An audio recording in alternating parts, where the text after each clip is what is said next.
القنيطرة السلام عليكم. والمراكز التكوين الأخرى لا التابعة تنسوا له، الإعجاب إذا بالفيديو استوجب ذلك عدد والاشتراك في القناة المترشحين. تشجيعا المباراة لنا لتوظيف لنستمر بنشر المزيد إن شاء الله. 7858 شرطيا في مختلف الدرجات برسم السنة المالية 2020 حسب التوزيع المشار إليه في الجدول أسفله. يحتفظ منها بنسبة 25% لفائدة المترشحين المتوفرين على صفة مقاوم أو مكفول الأمة أو عسكري قديم أو محارب قديم. 100 عميد شرطة. السن 21 سنة على الأقل و35 سنة على الأكثر عند تاريخ إجراء المباراة. القامة 1.70 متر بالنسبة للذكور و1.67 متر بالنسبة للإناث. بخصوص الشهادة والدبلوم المطلوب: شهادة الإجازة أو الإجازة في الدراسات الأساسية أو الإجازة المهنية المسلمة من طرف كلية العلوم القانونية والاقتصادية والاجتماعية أو ما يعادلها طبقا للمقتضيات التنظيمية جاري بها العمل في التخصصات التالية: القانون، العلوم السياسية، العلوم الاقتصادية والتدبير، الصحافة. مطلوب كذلك 800 ضابط شرطة. السن 21 سنة على الأقل و30 سنة على الأكثر عند تاريخ إجراء المباراة. القامة 1.70 متر بالنسبة للذكور و1.67 متر بالنسبة للإناث. دبلوم دراسات الجامعية العامة ودبلوم دراسات الجامعية المهنية أو ما يعادلها طبقا للمقتضيات التنظيمية الجاري بها العمل. شهادة التقني العالي المسلمة من إحدى الثانويات التأهيلية ومؤسسات تكوين المؤهلة لتحضير شهادة التقني العالي طبقا للنصوص التنظيمية الجاري بها العمل، أو دبلوم تقني المتخصص المسلم من إحدى مؤسسات التكوين المهني المحدثة طبقا للمرسوم رقم 325/86 صادر في 8 جمادى الأولى. يسن نظام عام المؤسسات التكوين المهني كما وقع تغييره وتقييمه في إحدى التخصصات التالية: التنمية والمعلومات، التنمية في وسائط الاتصالات متعددة، شبكات المعلوميات، تقنيات تدوير المقاولات، تقني الأشعة، تقني المختبر، التمريض، طقام الأسنان، مساعد في طب الأسنان.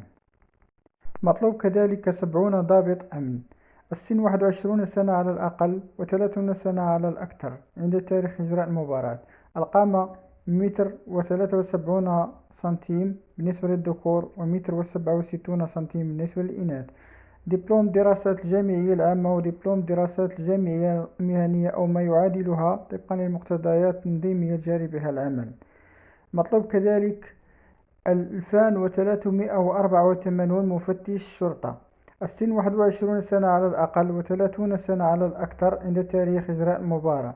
القامة 1.70 متر بالنسبة للذكور و1.67 متر بالنسبة للإناث. المترشحون يجب أن يكونوا قد تابعوا بنجاح فصلين على الأقل من الدراسات الجامعية العامة أو الدراسات الجامعية المهنية أو ما يعادلها طبقا للمقتضيات التنظيمية الجاري بها العمل. بخصوص الوظائف التي ذكرناها سابقا، تكون الاختبارات الشفوية والتطبيقية، حيث تناقش لجنة المباراة مع المترشح مواضيع أو قضايا مختلفة أو تخضع لاختبار تطبيقي في التخصص المطلوب أو هما معا، وذلك بهدف تقييم مدى قدرته على ممارسة المهام أو الوظائف المراد شغلها، حيث المعامل سيكون 4 والمدة 15 دقيقة. واختبار الرياضة: جري مسافة 1500 متر بمعامل واحد. مطلوب كذلك 4504 حارس أمن. السن 21 سنة على الأقل و30 سنة على الأكثر عند تاريخ إجراء المباراة. القامة 1.73 بالنسبة للذكور و1.67 بالنسبة للإناث. شهادة البكالوريا أو شهادة معترف بمعادلتها لها طبقا للمقتضيات التنظيمية الجاري بها العمل، حيث الاختبار سيكون شفوي. أسئلة في الثقافة العامة معامل 4 في مدة 15 دقيقة. واختبار الرياضة: جري مسافة 1500 متر معامل واحد. شروط الترشيح: تفتح المباراة في وجه المترشحين المتوفرين على الشروط النظامية المنصوص عليها في الفصل 21 من النظام الأساسي العام للوظيفة العمومية، كما وقع تغييره وتتميمه والمستوفين للشروط الخاصة التي ينص عليها النظام الأساسي الخاص بموظفي الأمن الوطني الحاصلين على الشهادات المذكورة في إحدى التخصصات المطلوبة، كما هو مبين في الجدول السابق. المتوفرين على قوة بصر يبلغ مجموعها 10/15 على الأقل من غير استعمال نظارات أو عدسات أو أي وسيلة أخرى يمكنها رفع القوة البصرية، ويحدد المقدار الأقصى للقوة البصرية للعينين معا في 10/20 و10/10 بالنسبة لكل عين على حدة. المتوفرين على قوة سمع تمكن من سماع الهمس على بعد نصف متر، وعلى سماع صوت عالي على بعد 5 أمتار. المؤهلين بدنيا ونفسيا لمزاولة المهام التي ستناط بهم.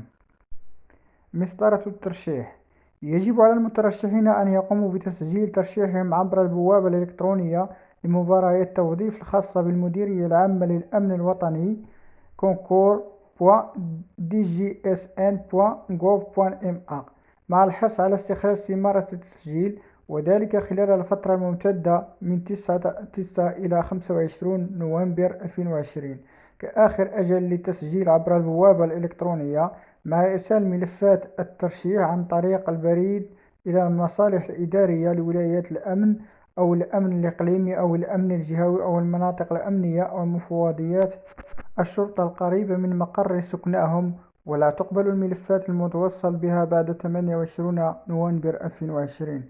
يجب معالجة طلبات الترشيح عبر البوابة الإلكترونية بدقة وأمانة تحت طائلة الإلغاء في حالة الإدلاء ببيانات غير صحيحة، وإرسال ملفات الترشيح داخل الأجال القانونية المحددة. وفي حالة تعذر تسجيل طلب الترشيح إلكترونيا لأسباب تقنية، يتعين التوجه للمصلحة الإدارية التابع لها مقر سكن المترشح في الأجال المحددة، ومع الالتزام بالتدابير الصحية الوقائية الجاري بها العمل. لا تقبل إلا الطلبات الموجهة عن طريق البريد للمصالح الإدارية لولايات الأمن أو الأمن الإقليمي أو الأمن الجهوي أو المناطق الأمنية أو مفوضيات الشرطة، ولا تؤخذ بعين الاعتبار طلبات الترشيح الموجهة مباشرة للمصالح المركزية التابعة للمديرية العامة للأمن الوطني. ملف الترشيح: يتضمن ملف الترشيح وجوبا تحت طائلة عدم القبول الوثائق التالية: استمارة التسجيل المسبق موقعة من طرف المترشح، طلب خط لاجتياز المباراة يتضمن هوية وعنوان ورقم هاتف المترشح، نسخة من الشهادة أو الدبلوم المطلوب أو ما يعادلهما طبقا لمقتضيات التنظيمية الجاري بها العمل، مصادق عليها من طرف السلطات العمومية المختصة، نسخة من بيان النقط المحصل عليها في الفصلين المطلوبين بالنسبة لمباراة مفتش الشرطة وفي الفصول المؤهلة لنيل الشهادة أو الدبلوم المطلوب بالنسبة لباقي المباريات، نسخة مشهود بمطابقتها لأصل البطاقة الوطنية للتعريف الإلكترونية. يتعين على المترشحين الموظفين الإدلاء بترخيص من إدارتهم المشغلة لاجتياز مباراة تحت طائلة رفض طلبهم أو حذفهم من قائمة الناجحين متى تبين لاحقا أنهم موظفون. يتعين على المترشحين الذين قضوا الخدمة العسكرية الإدلاء بشهادة مسلمة من الجهات المختصة. يجب على المترشحين الذين يحملون صفة مقاوم أو مكفول الأمة أو عسكري قديم أو محارب قديم الإدلاء بما يثبت حملهم للصفة المذكورة على أساس استكمالهم للإجراءات الإدارية الخاصة بهم لاحقا عن طريق الإدارة المكلفة بتسيير شؤونهم. تخضع ملفات الترشيح لعملية انتقاء أولي بناء على عدة معايير: قضاء الخدمة العسكرية، المعدلات المحصل عليها في الفصلين المطلوبين بالنسبة لمفتشي الشرطة، وفي الفصول المؤهلة لنيل شهادة أو الدبلوم المطلوب بالنسبة لباقي الدرجات. وقد تحدد فيما بعد معايير أخرى. يتم حصر لائحة المترشحين المستوفين للشروط المطلوبة والذين تم قبول ملفاتهم من طرف لجنة الانتقاء واستدعائهم عن طريق المصالح الإدارية اللامركزية المرسل إليها طلب الترشيح، ويعتبر هذا الاستدعاء بمثابة دعوة للحضور مرفقا بالبطاقة الوطنية للتعريف الإلكترونية. والوثائق المطلوبة لاجتياز الاختبارات الشفوية والتطبيقية أو هما معا.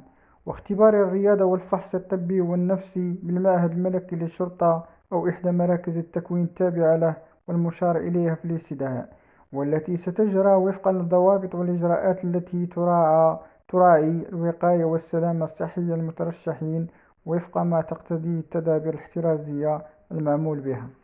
توصيات هامة: يمكن تمديد حد السن المذكور لمدة تعادل مدة الخدمات المدنية والعسكرية السابقة الصحيحة، أو الممكن تصحيحها لأجل التقاعد من غير أن تتجاوز 40 سنة.